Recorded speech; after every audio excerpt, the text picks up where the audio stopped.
Yo, what's going on, guys? It's your boy Jason, back at it again with another Geography Now video. Now, in this video, we will be watching Geography Now Sweden. Now, what I know about Sweden is that it used to be one of the major powers in Europe and history. We haven't talked about that in AP Euro yet, so yeah, so they used to be the biggest empire in history until the Great Northern Wars happened. And then that's when Russia was the great superpower of the North, or Europe. So, yeah, outside of history, PewDiePie, he's from Sweden, and yeah, I think that's about it. I think there are stuff, but I can't think right now because I just woke up. So if my hair looks a bit messy, that's because I woke up. That also leads into my next segment, which I do apologize if this video is a bit late. I was going to record this earlier, but like I said, I fell asleep, and I still have to do homework after this. So homework, even though it's a lab station, but you know what? It's honors chemistry. Sometimes I ask myself if I made the right decision going into class, but you know, that's the fun. That's the fun of honors classes. You just question yourself if you made the right decision signing up for that class. So, yeah, I got honors chemistry after that. I'm just happy that it's only that. So, yeah, the next video, which is about the Leagues Cup, it might be a little bit late. So, yeah, honors chemistry, I hate it, but somewhat like it. Imagine if I was an AP Chem, though. Yeah, that sucked. So, anyways, let's just get started with this video on 3, 2, 1, go. Sweden. I don't have to give much of an introduction. I'm sure you've all heard of this one. We've scaled the treacherous Danish peaks of Møllehøj, stomached the ammonia-flavored Icelandic Haukak, and our wallets were viciously attacked by Norwegian prices of anything. But now it's time. Welcome to the final boss of Scandinavia, Sweden. Ooh, it's hot. I'm all hot and sweaty right now. You know the drill. Oh yeah. Oh yeah. Noah's back, by the way. Here we are. Yep. It's time to learn geography. No! Hey everybody, I'm your host Barbs. You can get a Geography Now t-shirt or Geography Now merch at geographynow.com. Not selling out if it's your brand. Anyway, all right, you guys, this is it. Our last Nordic country. But what about Your constituent. But what about? You're an unincorporated territory. But what about me? We already did your video. I even went there. Okay, anyway, I actually wanted to go to Sweden for this episode, but at the last minute, Sweden was like, dude, like we're going to close off our borders to anyone outside the Should EU. But you know how it goes. Of The show must go country, I on. think. And if we can't go to That's what Sweden, it's we're going to bring Sweden to us, and in the best possible way, with real Swedish people. And I mean like real Swedes, not those fifth generation Minnesota Swedes that eat lutefisk once a year. And so with that, say hi to Jonas and Carolina. Come on in. Woo! Oh, yeah. I got 2 Swedes. So you guys are the real deal. Swedish, straight up, right? I was born in Sweden and lived there for 10 years, and then my mom moved me to the enemy, to Norway. Oh, so you're half Norwegian. Okay. Yeah. And I'm from Skåne, so we might have some angry people out there claiming I'm Danish, but It was LA. You guys were the best I could find. So anything you want to say to the Swedish subscribers? Nah, I'm excited for you guys to learn more about your country. Our country. By the way, where are you guys from? I'm from Helsingborg. And I'm from Skellefteå. Now, there are many ways you can divide Europe. You know, like you have the Mediterranean. Tomato for Santa, tomato. The post-Iron Curtain. Whoa. Alright. The Balkans. But everyone knows the further north you go, things start to get delicious and sweet. Anyway, let's look at the globe. Sweden lies in the region of Scandinavia in Northern Europe and is the largest of all the Scandinavian countries, the 5th largest in Europe and 3rd in the EU. The country is bordered by Norway to the west and north, and Finland in the northeast, separated by the Gulf of Bothnia otherwise between them. In this gulf, you can also find Sweden's 2 largest islands, Öland and Gotland. Otherwise in the south, the only other physical connection they technically have is with Denmark via the partially submerged and partially above ground Öresund Bridge that connects Malmö, the 3rd largest city, to Copenhagen. Copenhagen. I'm trying my best with these pronunciations, bear with me. The country's largest city, though, and capital is Stockholm, located on the east side of the country, and it actually sits on 14 islands with over 50 bridges at the drainage of Lake Mälaren, with over 20 lakes and countless streams. This is why it is sometimes referred to as the Venice of the North. The country is divided into 21 counties, each abbreviated by a letter or double letter known as a country code. For the EU statistical system, though, the counties are grouped into 8 riksområden, or national areas, to address things like population data and so forth, but they in themselves do not have any administrative function.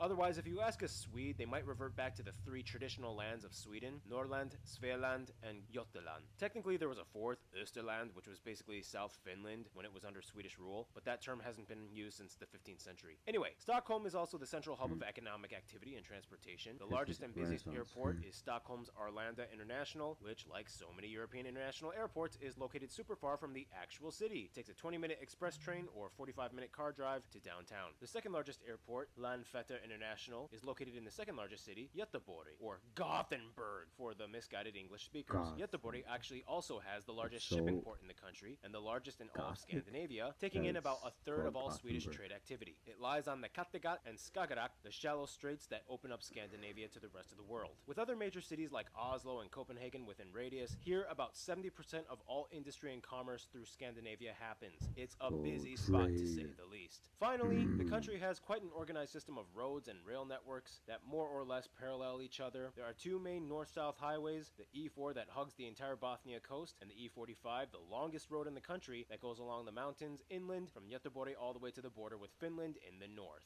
Also, it's important to note that Sweden claims to have the most islands out of any other country in the world, at over 260,000.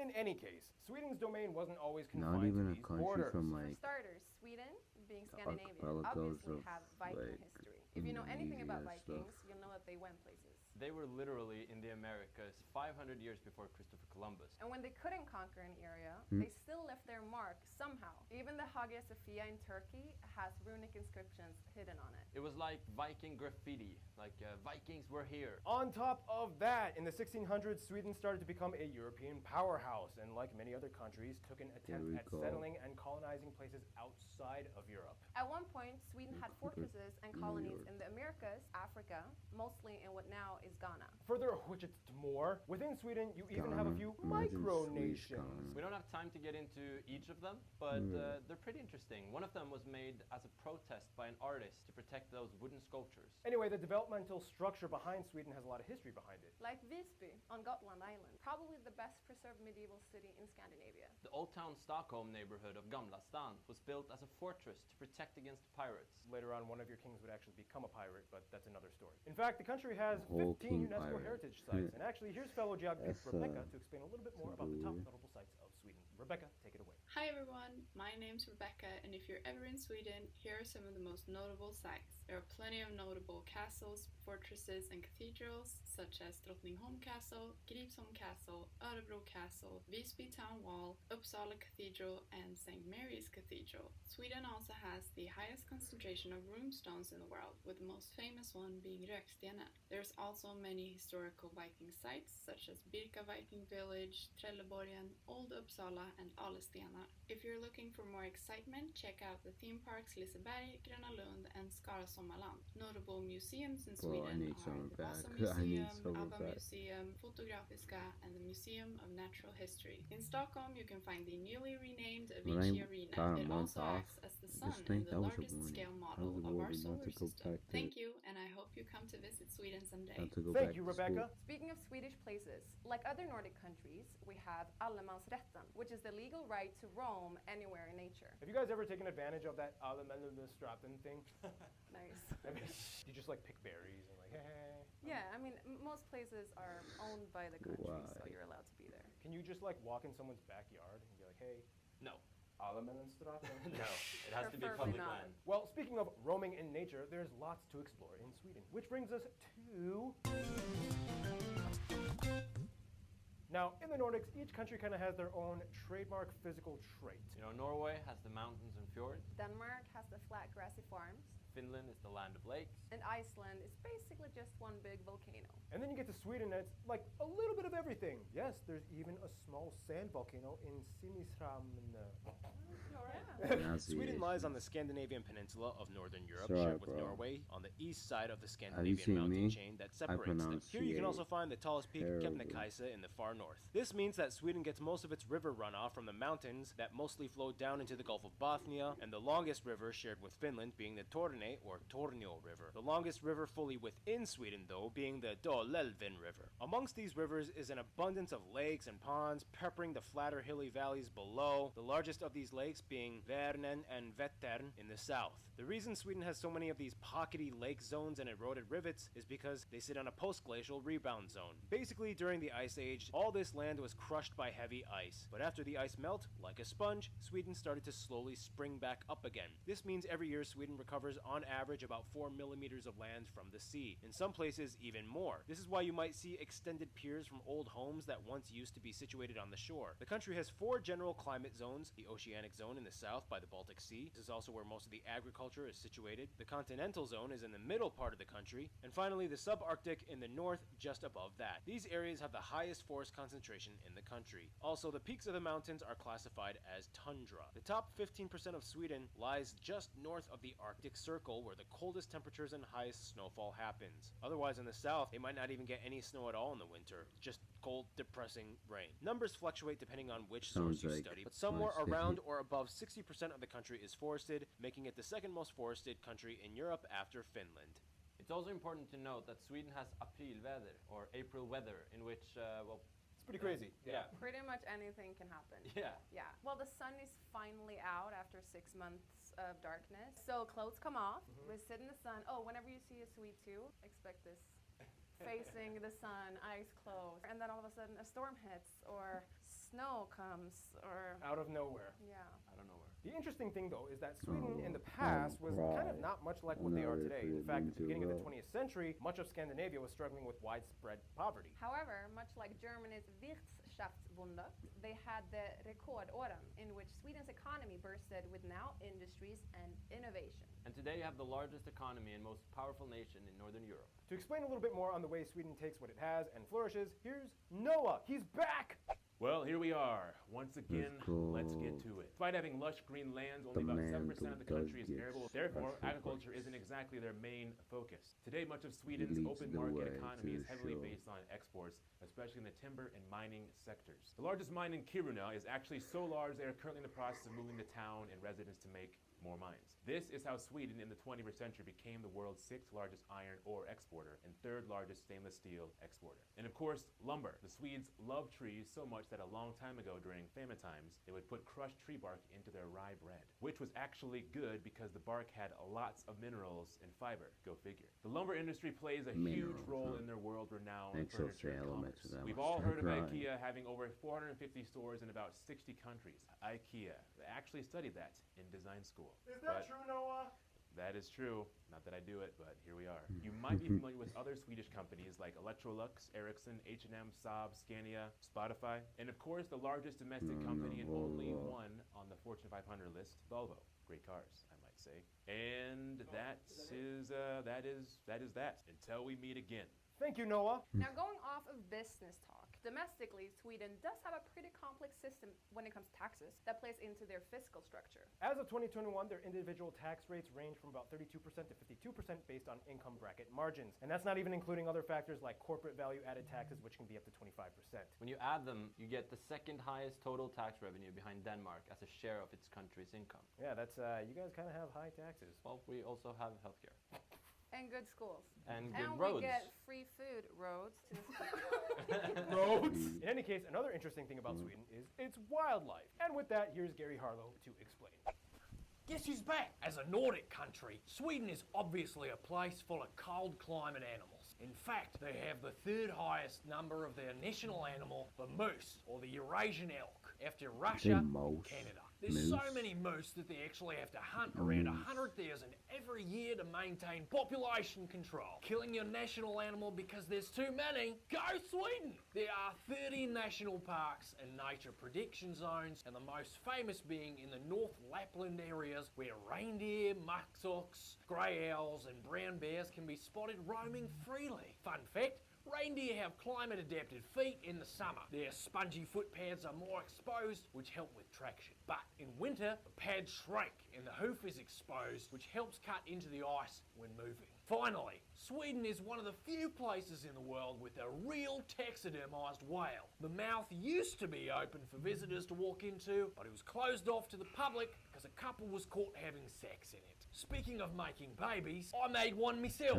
Here's a photo of my daughter. She's beautiful. Thank you, Gary. Yeah, I remember the first meal I had in Sweden was reindeer meatballs. You guys love your reindeer. What's your favorite dishes in Sweden? It probably is reindeer meatballs. Yeah. I would say salmon. Grilled in the summer, oven baked in the winter. Oh yeah, and you guys know fika, right? Yeah, fika. It's funny because coffee was actually banned from Sweden like 5 times in the 1700s, but that's another story. To explain a little bit more about fika and the food, here's Johan and Rikard.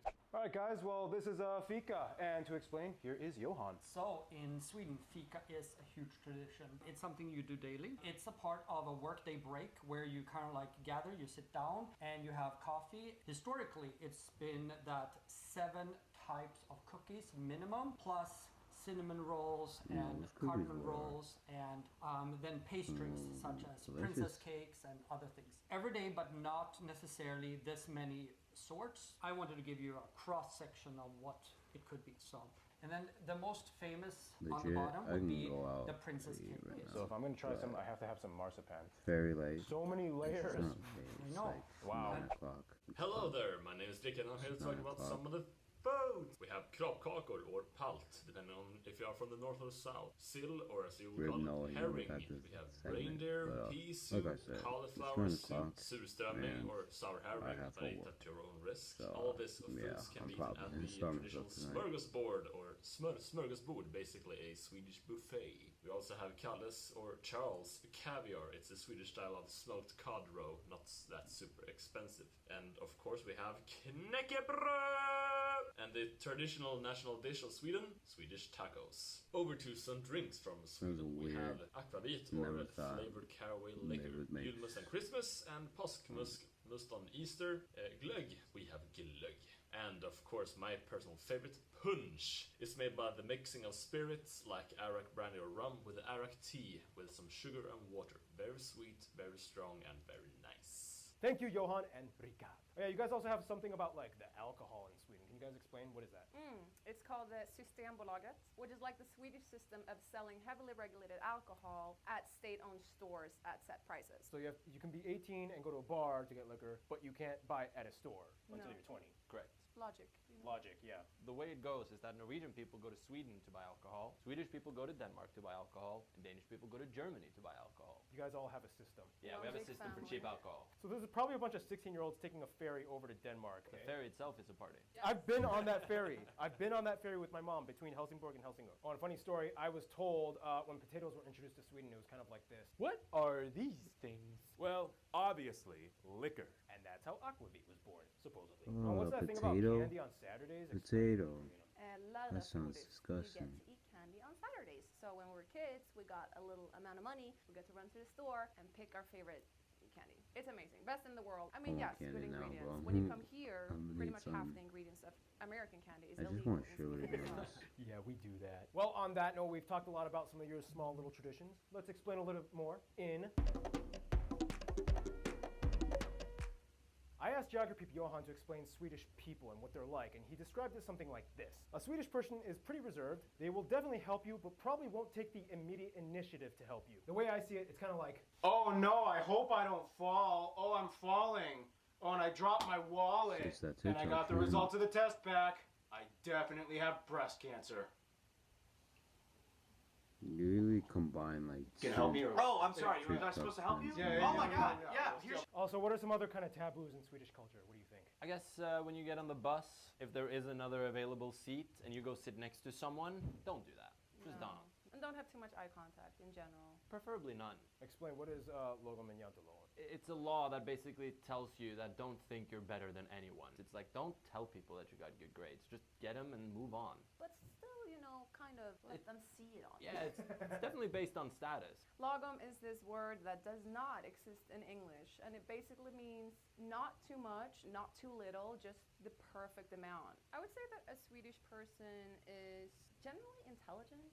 Is that full of myself saying that? Nah, it's just just a result of our educational system. That's right. But part of your culture, Jantalon, you're not allowed to do that, right? Well, we're not allowed to brag. No, but now we're in America, so. Well, that was a discussion. Any case, let's break down the population of Sweden. Sweden has a population of about 10.25 million and has one of the oldest populations in the world at about 41 years of age on average. About 75% of the country claims to be ethnically Swedish, and this is where things get a little complicated. For the remaining 25%, the Swedish government doesn't have any official statistical data on foreign background, but what we do know is that of these people, about 2 million of them were born abroad, and about 600,000 were born in Sweden as second generation with foreign parents. We also know that as of 2020, due to the refugee crisis, the largest immigrant communities had origins mostly from Syria and Iraq, which surpassed Finland and Poland in the 21st century for the largest foreign-born communities. Yeah, we'll talk about the refugee thing later. But in the meantime, Sweden uses the Swedish krona as its currency. And we use the type C and F plug outlets, and we drive on the right side of the road. But we used to drive on the left side until September 3rd, 1967. When the högertrafiksomläggningen was instituted. And it was a crazy time. People were all confused and jamming into each other. In Sweden, the official language is, shocker, Swedish. But the funny thing is, even though Swedish originated and has pretty much always been spoken natively in Sweden, Swedish actually only became official in the country in 2009. Yeah, they kept kind of arguing about it. It was like, no, it might be seen as more difficult for international issues. It might be seen as discriminatory maybe for those who don't speak Swedish. God! So let's break this down. The country is called Sweden.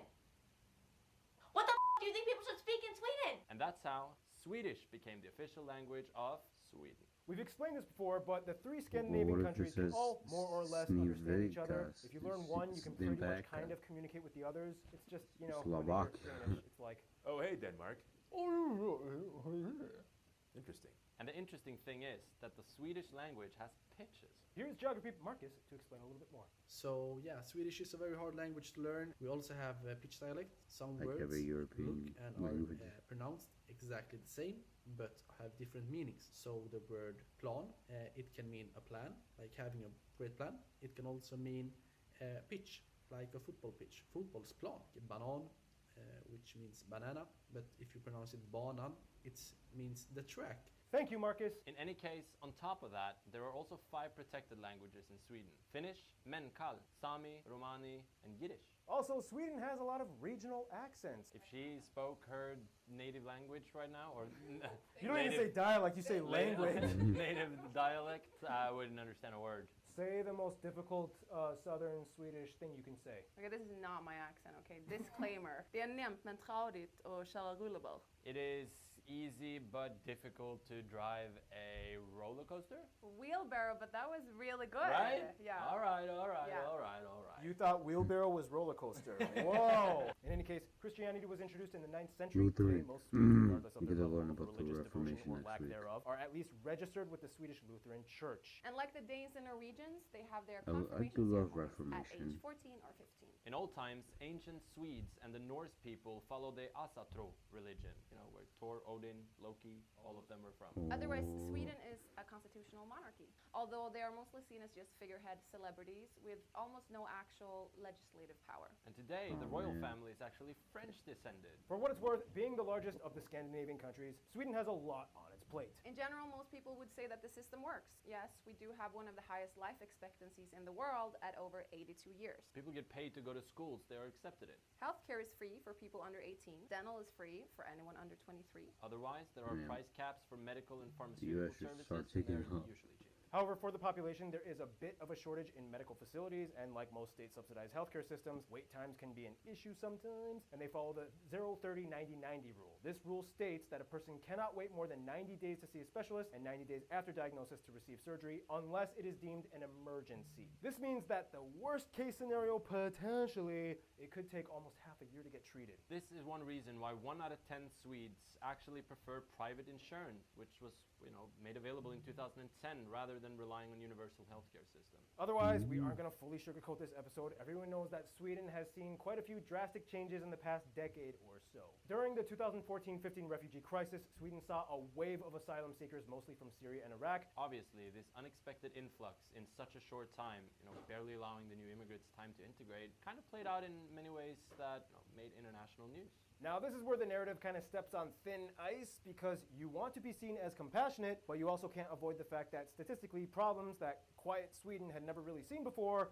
obviously kind of started to arise. We've seen the news features, riots, multiple cities, crime rising, but at the same time, you also want to be seen as compassionate, but without sidestepping the issues. So the question was, how? Well, it's not an easy question to answer. So, I don't know, what do you guys think of that whole situation of the drama? You can see it as either win-win or lose-lose in many ways, because if you're completely against taking in immigrants, you're basically considered a racist. And if you're trying to turn a blind eye to the fact that, crime has risen a lot the last years, then that's not great either. So I think this is a fairly new problem, and it takes some time to really figure it out. It's difficult. And kind of a discussion of how to help people, integrate into the society in general. Swedish society. I think integration is the key word. Half the people are going to argue for all the benefits of opening our country up this and is a helping serious people, topic. and those are huge as well. Yeah. See, this is kind of part of the complication of Sweden. There's always like a dichotomy of ethics and consequences within their story. For example, they've been neutral, or at least on paper, for 200 years, yet that neutrality has always kind of been tested throughout the time. In World War I, our choice not to intervene pretty much costed us the chance to integrate the Åland Islands. And in World War II, Sweden took almost all of Denmark's Jewish refugees. However, they did trade with Nazi Germany and let them use the railroad. But it's like, what other choice did they have when they just witnessed and saw Denmark getting demolished and attacked and occupied in 6 hours? It's like, do you stay neutral yet technically cooperate, or fight back with no chance and lose everything? So many heavy choices with no simple answers. Well, that was fantastic and uplifting. In any case, we must move on. One thing Sweden definitely does actually feel uplifted by would be their heavy involvement in sports. And with that, Art usually fills in for the sports part, but again, he's still on vacation with his family, so I don't know. Noah, why don't you fill in? All right, Noah, you got to be Art this time. He's gone, so No, you missed the do, and you go too. Oh yeah, I forgot. Sorry, but sports in Sweden. Fun fact, they actually won a half medal at the 1900 Olympics, technically. They teamed up with Denmark in the tug-of-war event. Yes, there actually used to be a tug-of-war event in the Olympics, which does sound pretty cool. Why would you get rid of that? I go to the Olympics to do tug-of-war. That'd be pretty awesome. You could just be your own team, Noah. There are two sports that kind of originated in Sweden, brandball and floorball. Brandball is kind of like baseball, and floorball is basically like hockey with a ball on the floor. So the thing about Sweden is that each of their neighbors is kind of like their biggest rivals in a certain sport. And of course, we can't mention football without mentioning their biggest player, Zlatan Ibrahimovic. But depending on who you ask, many people might say that ice hockey is the national sport. In 2006, they became the first and so far only team to win both tournaments in the same calendar year, Olympics and World Championships. They're part of the Big Six that are considered the best ice hockey teams in the world, including Canada, Czechia, Finland, Russia, and the United States. That's the sports parts. Thank you, Noah. So much culture in Sweden. Actually, if you want to learn more about it, just read The Adventures of Niels. He rides a goose around Sweden and learns some life lessons along the way or something. With that, here's Random Hannah with culture stuff. Hey guys, I'm back. Woo! In Sweden, you'll find that every region has its unique identity. For example, the Sami people of Lapland in the north, they have their reindeer herding, tents, and colt or yakti clothing. If you go to the south in Skåne though, you'll find a radically different culture of glass blowing and silversmithing, stuff like that. Of course, we don't have time to dive into all the regions, but one thing you'll realize is that they all have a traditional costume or folkdräkter. One thing you will see all over Sweden is a typical redwood farmhouse. They also have the Dalahäst, a wooden horse usually painted red with patterns. And speaking of iconic animals, Swedes actually love Donald Duck, even more than Mickey Mouse. And every year during Christmas, they show Donald Duck and his friends wish you a Merry Christmas on the TV. Sweden also has many notable individuals in the arts and literature department. And probably the most critically well known is Anders Zorn, who is commissioned to paint numerous high-profile figures. Swedes are known for their crime, fiction, drama, and literature. They love the complex, moody scenarios. Many people attribute this guy, I'm not even going to try and say his name, as a founder of modern Scandinavian crime fiction. But the #1 best-selling Swedish author of all time is actually Astrid Astrid Lindgren. You've probably heard of her Pippi Longstocking series. And speaking of consumable media, if you want to learn about culture, history, and geography through film, check out Filmography Now, where we talk about people like Ingmar Bergman, who is a huge influential person in the film industry, and he was from Sweden. Finally, Sweden is known for having a ton of inventions and discoveries, such as nicotine gum, the pacemaker, the 3-point seatbelt, GPS, the ultrasound, dynamite, and the Celsius temperature scale. And 4 elements on a periodic table were named after the town Ytterberg. I give up, guys. Too many strange vowels and sounds. And one thing you should give up on is Keith and his music segment. Take it away, Keith. Wow, so we're finally talking about this country that I have, like, totally not any sort of bias towards. Oh, wait, hold on. I think I'm forgetting something. I hope everybody recognizes my favorite Swedish band right here. Let's talk about Sweden, shall we? Technically, Sweden doesn't have a national anthem. So, they have this one song, it's called Du Gamma Du Fria. I guess it's the de facto anthem, but not the official one. There's tons of really great Swedish folk songs accompanied by the Swedish nickel harp. Kind of looks like a keyboard mixed with like a violin. Who likes Strandberg guitars? I do. Just so many great guitar players. Per Nelson, greatest guitar player I think out of Sweden.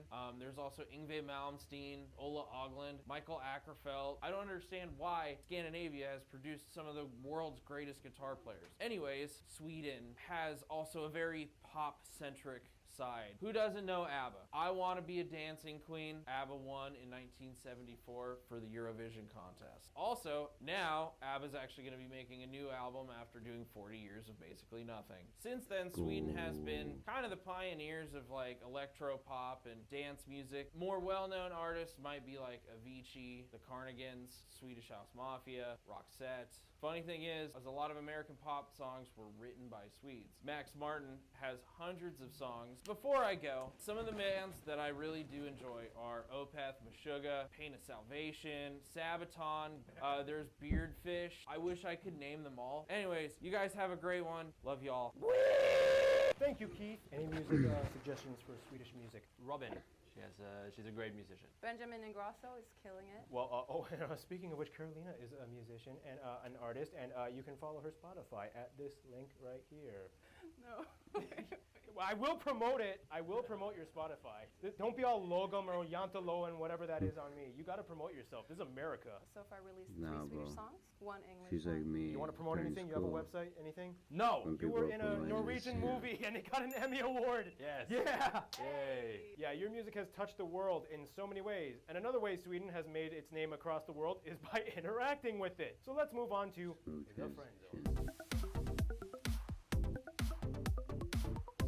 Now, Sweden has an interesting way of dealing with the rest of the world. They kind of have a hands-off unless really necessary approach to international conflict. For one, their security doctrine states that they have a nonpartisan stance in regards to military alliances. However, it permits cooperation with threats against peace security with their military. Yes, Sweden has a military. Nonetheless, they joined the EU in 1995, which some criticized as being against neutrality, but Sweden decided to see it as an extension of economic activity that had already been going on with the EU, and they also hold the right to not participate in EU defense. Today, they have 79 embassies abroad on all inhabited continents. In Asia, Iraq actually has had relations way before conflict years, dating back to the 30s, when members of the royal family visited Baghdad to see King Ghazi of Iraq. In the 80s, Swedish companies opened up in Iraq, trade was developing well for a while, and after conflict years, many Iraqis chose Sweden as their destination as refugees. The USA and Canada have always been close, as the US has the largest Swedish diaspora community at over 4 million people, most heavily concentrated in Minnesota. Canada having just about 500,000 with a huge community in Manitoba. Between 1820 to 1930, about 1.3 million Swedes immigrated to the Americas, which was at that time about 1/3 of the entire country. And today, these nations not only had a close historical bond, but in almost every diplomatic measure aside from military conflict, they've cooperated. Bringing it closer to home, Sweden is actually one of the top donors of Moldova in regards to aid and development. They set a strategy of cooperation in 2007, which gives 11 million billion euros dedicated to good governance, economy, and rural development. Now we go even closer to the inner circle, the Nordics. Every single one of these 5 nations and their territories has an opinion about Sweden, and the gossip is heavy. Finland is, of course, really close, as for about 600 years they were actually a part of Sweden. And today, Finns are one of the largest non-Swedish communities with a protected language in pockets throughout the country. For Iceland, it's like, we're cool with them, nothing against them. They talk like our ancient Norse ancestors, but otherwise, they're totally our distant cousins. Then we get to the last 2, Denmark and Norway. Now here's the thing, each one kind of has a small historical gripe with Sweden. Denmark, as you know, has had more wars with Sweden than any 2 nations on Earth, constantly fighting over influence for Northern Europe. Norway was kind of pissed that Sweden's neutrality prevented them from intervening in war times when they thought the Swedish were like really close and Norway was even part of Sweden. This was especially evident in World War II. It was like the moment of tension. Nonetheless, at the end of the day, you cannot separate the Scandinavian trio. They just get each other too well. They share too much, they have the same general Scandinavian minds, they have that Viking blood, they are truly people of the North. After the insults have been hurled, they will probably say, okay, yeah, we love each other. Denmark and Sweden, though, will probably first hug Norway before hugging each other, but otherwise, yeah, inseparable trio. All right, and in conclusion, you are the Swedes. I'm going to step out, hold the flag in the background while you speak freely from the heart. I want to say, in conclusion, Sweden is a beautiful country with beautiful nature, beautiful architecture, if we haven't mentioned that just yet. Yeah, and like we mentioned, if you meet a Swedish person, he or she might be a little I'm not sure about you, but lead on with a smile and some love, and you'll get the exact same back, I promise you. I like that. That was good. All right, well, thank you guys so much for being in this episode. Thank you. And stay tuned. Switzerland is coming up next. Yeah, we got another European country. School. So yeah, guys, that was about it. This outro will be slow. So yeah, guys, see you guys next time. Enjoy the night. I won't. So yeah, that was about it from Sweden. Hope you guys enjoyed. See you guys next time.